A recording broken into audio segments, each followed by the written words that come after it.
Peleliu, 1944. He came ashore with a rifle and walked out carrying a flamethrower and a Japanese bugle. What happened in that cave shocked even hardened Marines. This is Stanley Park's story. I came ashore with just an M1 rifle. As the fellas you were trained with got wiped away, you'd fill in with another weapon. They'd call you forward with mortars or machine guns. I fired the bazooka, the 30 caliber machine gun, the 50 caliber machine gun, and the flamethrower. We had a K-bar knife that we carried in our leggings. I used it to open C-ration cans and to do stuff I didn't want printed in the newspaper. There was a cave where the Japanese had us stopped. It had to be some kind of office for Japanese troops. There was a huge rock in front of it. They had a Nambu machine gun, the fastest firing weapon the Japanese had. In front of the cave, I got the machine gunner with the flamethrower. He was one guy who wasn't going to go back and tell any stories. Then I laid the flamethrower on top of the rock and put a burst in the cave. The flamethrower dried up all the oxygen and wiped you completely out. It took your skin off down to the bone. Nothing was left.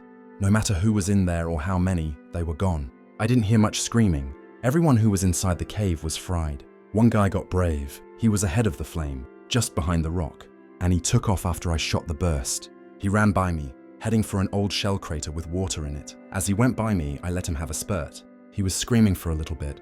I made sure he was dead. US Marine Stanley A. Parks, holding a captured Japanese bugle.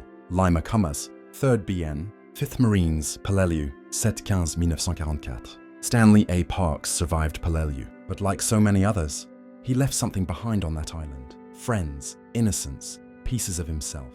He came ashore with a rifle. He left with a flamethrower and a bugle taken from the battlefield, not as a trophy, but as proof that he lived through something the world would try to forget. Peleliu was supposed to take 4 days. It took more than 2 months. Some say it was unnecessary, but for the men who fought there, it was real, brutal, final. In honor of Stanley A. Parks and the Marines of the 1st Marine Division. September 15-34, Peleliu. If this story moved you, honor them, remember them, and help us keep their voices alive.